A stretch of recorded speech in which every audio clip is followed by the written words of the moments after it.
Olá, pessoal! Hoje vou compartilhar com vocês uma história fascinante sobre as origens do povo africano segundo a Bíblia. É uma jornada incrível que nos leva milhares de anos atrás. A árvore genealógica da humanidade pós-dilúvio. Para começar nossa jornada, precisamos voltar ao início, logo após o grande dilúvio. O mundo, purificado pelas águas, estava pronto para um novo começo. Noé, sua esposa, seus 3 filhos e suas esposas foram os únicos sobreviventes. A partir deles, a Bíblia nos diz, toda a humanidade seria repovoada. Os 3 filhos de Noé eram Sem, Cão ou Cã e Jafé. A Bíblia nos dá uma descrição detalhada de como cada um deles se tornou o progenitor de grandes civilizações. Essa narrativa é crucial para entender a história das nações, incluindo a origem dos povos africanos. Tradicionalmente, os descendentes de Jafé são associados aos povos do norte, que se espalharam por Europa, Ásia Menor e outras regiões distantes. Os descendentes de Sem formaram os povos semíticos, a linhagem da qual viriam a maioria dos hebreus, os árabes e outras nações do Oriente Médio. E então temos Cão. De acordo com a Bíblia, Cão é o pai dos povos africanos. Sua linhagem é a que dá origem a algumas das maiores e mais influentes civilizações do mundo antigo. Mas a sua história e a de seus descendentes é frequentemente mal interpretada, o que nos leva a um dos maiores equívocos da história bíblica. 2. O foco em Cão. Cã. O pai das nações africanas. A história de Cão e seus descendentes é narrada em Gênesis, no capítulo 10, que é conhecido como a Tabela das Nações. Este capítulo é, na verdade, um roteiro geográfico e histórico de como a humanidade se espalhou pelo mundo. A linhagem de Cão se divide em 4 filhos, cada um deles se tornando o pai de nações poderosas e historicamente significativas. Cuxi. Cush. O primeiro filho de Cão, Cuxi, é o progenitor dos povos que se estabeleceram na região da Etiópia, no chifre da África. A palavra Cuxi em hebraico é a mesma que é traduzida para Etiópia, em muitas versões da Bíblia. A nação de Cuxi era conhecida por sua riqueza, poder militar e, mais tarde, pela sua conexão com o reino de Israel. Um dos descendentes mais famosos de Cuxi foi Nimrod, o poderoso caçador diante do Senhor, que é conhecido por ter fundado o primeiro império pós-dilúvio na Mesopotâmia, incluindo cidades como Babel, Ereque e Acade. A sua história nos mostra a vitalidade e o poder da linhagem de Cão. Mizraim, Mizraim. O segundo filho de Cão é Mizraim, que é simplesmente o nome hebraico para o Egito. Isso significa que na Bíblia, o povo egípcio é descendente direto de Cão. O Egito, uma das mais antigas e duradouras civilizações do mundo, com suas pirâmides, sua escrita e sua cultura avançada, é categorizado pela Bíblia como uma nação de linhagem africana. Os descendentes de Mizraim, como os Ludim, os Anamim e os Patrussim, também se espalharam por outras regiões do norte da África, consolidando a presença dessa linhagem em todo o continente. Puti. Put. O terceiro filho de Cão é Puti, que é o pai dos povos que se estabeleceram na região da Líbia e outras partes do norte e oeste da África. A Bíblia menciona as nações de Puti como aliados militares de outras nações, demonstrando sua força e influência na história do mundo antigo. A sua linhagem contribuiu para a rica tapeçaria dos povos do norte da África, que tiveram um papel significativo no mundo antigo.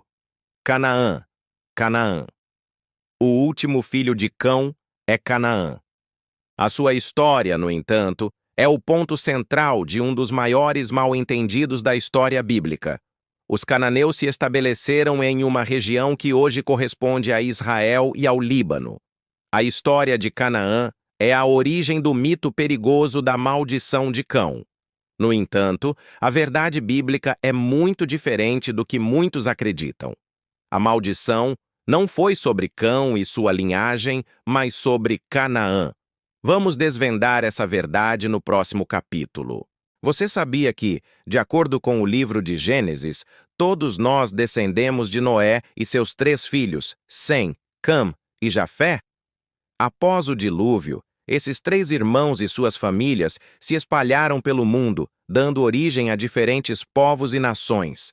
Cam, o segundo filho de Noé, é considerado o ancestral dos povos africanos. Ele teve 4 filhos, Cuxi, Misraim, Puti e Canaã. Cuxi estabeleceu-se na região que hoje conhecemos como Etiópia e Sudão, enquanto Misraim povoou o Egito.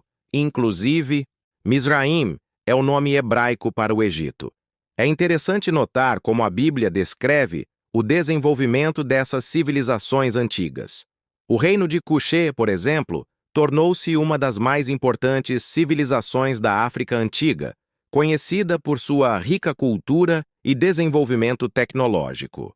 Os cuxitas foram mestres na metalurgia e construíram impressionantes pirâmides, que ainda hoje podemos ver no Sudão. O Egito, estabelecido pelos descendentes de Misraim, transformou-se em uma das civilizações mais avançadas da antiguidade. Os egípcios desenvolveram a escrita hieroglífica, construíram monumentos extraordinários e estabeleceram um sistema de governo sofisticado que influenciou o mundo por milênios.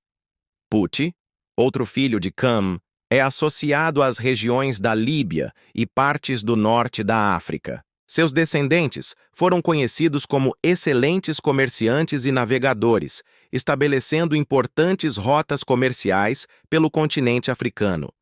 A história bíblica nos mostra como essas diferentes linhagens se desenvolveram e formaram reinos prósperos. O reino de Sabá, mencionado na história da rainha de Sabá que visitou o rei Salomão, é um exemplo do esplendor dessas civilizações africanas antigas. É fascinante ver como a narrativa bíblica se conecta com descobertas arqueológicas modernas. Muitos dos lugares e povos mencionados na Bíblia foram confirmados por evidências históricas, mostrando a rica herança cultural do continente africano. A África também teve um papel fundamental na história do cristianismo. O Egito serviu como refúgio para Jesus e sua família quando fugiram de Herodes. Mais tarde, a Igreja Copta egípcia se tornaria uma das mais antigas tradições cristãs do mundo. Vale ressaltar que grandes estudiosos e líderes religiosos surgiram da África nos primeiros séculos do cristianismo. Santo Agostinho, um dos mais importantes teólogos da história da Igreja, era norte-africano, nascido na atual Argélia. A diversidade cultural e étnica da África atual reflete essa rica história de migrações e desenvolvimento de diferentes povos.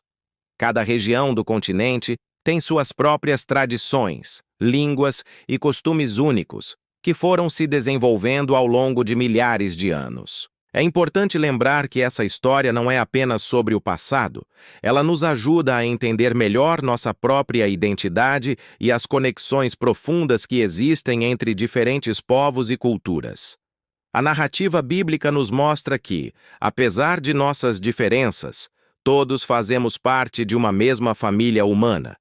Essa história nos ensina sobre unidade na diversidade, mostrando como diferentes povos e culturas contribuíram para formar o rico mosaico que é a humanidade hoje. É uma mensagem poderosa de que todas as culturas e povos têm valor e dignidade. Amigos, espero que tenham gostado dessa viagem pela história do povo africano segundo a Bíblia. Se você achou esse conteúdo interessante, não se esqueça de deixar seu like, se inscrever no canal e ativar o sininho para não perder nossos próximos vídeos. Compartilhe com seus amigos e família, pois conhecimento é algo que deve ser multiplicado. Muito obrigado por me acompanhar até aqui. Nos vemos no próximo vídeo com mais histórias fascinantes sobre nossa herança cultural e espiritual.